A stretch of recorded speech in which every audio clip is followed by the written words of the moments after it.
Good morning, sweetie. Good morning. It's such a privilege to be with you today in person to kick off things in Albuquerque. Today I'm going to share with you a little bit about my background, my journey to finding my voice.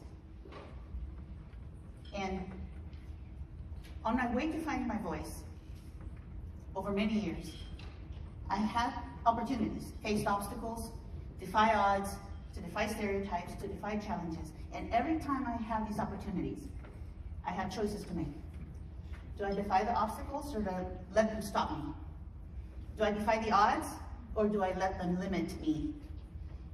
Do I defy the stereotypes, or do I let them define me? I'm thinking maybe that the road I've used to find my voice is not so different from the road that some of you may be on right now, defying odds, defying stereotypes, defying challenges.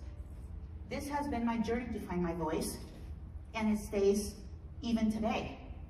It doesn't stop there. It can't stop there, because we're not alone in any of this. Once I found my voice, I needed to find ways to amplify it. I'm going to talk about that more. Amplifying my voice. Amplifying my voice for myself, for my community, for those who are still looking for theirs. First, defy, then amplify. Defy the odds, stereotypes, and challenges, and amplify, amplify, amplify. I'm going to actually issue a challenge to you. So bear with me. I know the challenge is early, right? Bear with me. I want you to think about where you are on this path right now. How are you defying odds every single day, just by simply being you right now? Are you on your way to find your voice? And if you've already found it, are you amplifying it already? Defy, then amplify.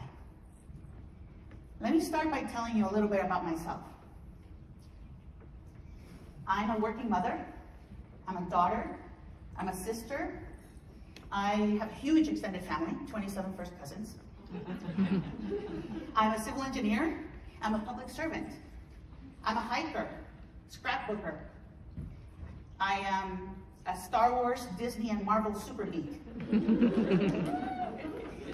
I am a first-generation immigrant. I'm a SWE member. I'm a proud American citizen. To understand where I come from, you have to start a little bit further back than this. I immigrated from El Salvador with my mom and my 3 sisters when I was 12 years old. We were fleeing a civil war, and I'll talk a little bit about that in a minute. I was in the 7th grade. Raise your hand if you remember being in the 7th grade.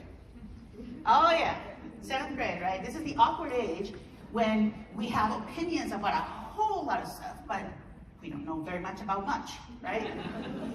That was the awkward age when I started my life here in the United States, and learning English became the #1 priority. And this was tough. It was hard. I was in middle school in San Fernando Valley in California. This is the original California Valley girls. Like, oh my God, that was difficult. It was difficult. How do I get over the challenges of learning a new language when I had classmates mocking my accent, when I was being ridiculed for making mistakes? It was very difficult. And what was really easy, what would have been very easy, is just to slip into the background, to go hide in the back. I didn't want to hear my voice. I didn't want the ridicule. So silence became my friend. At the time that we migrated here, we did not have visas to travel to the United States. We were fleeing a civil war.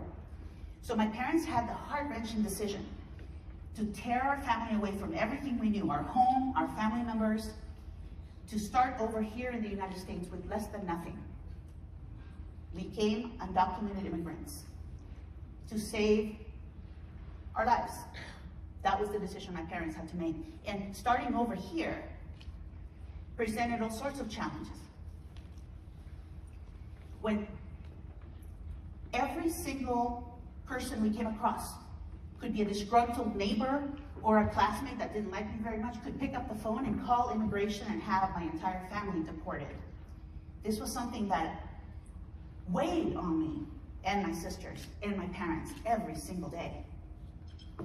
it was extremely difficult. We had to be extremely guarded about our family situation. Me speaking about it to you here was unthinkable back when I was a student in middle school and high school. Silence was my best friend, for a good reason.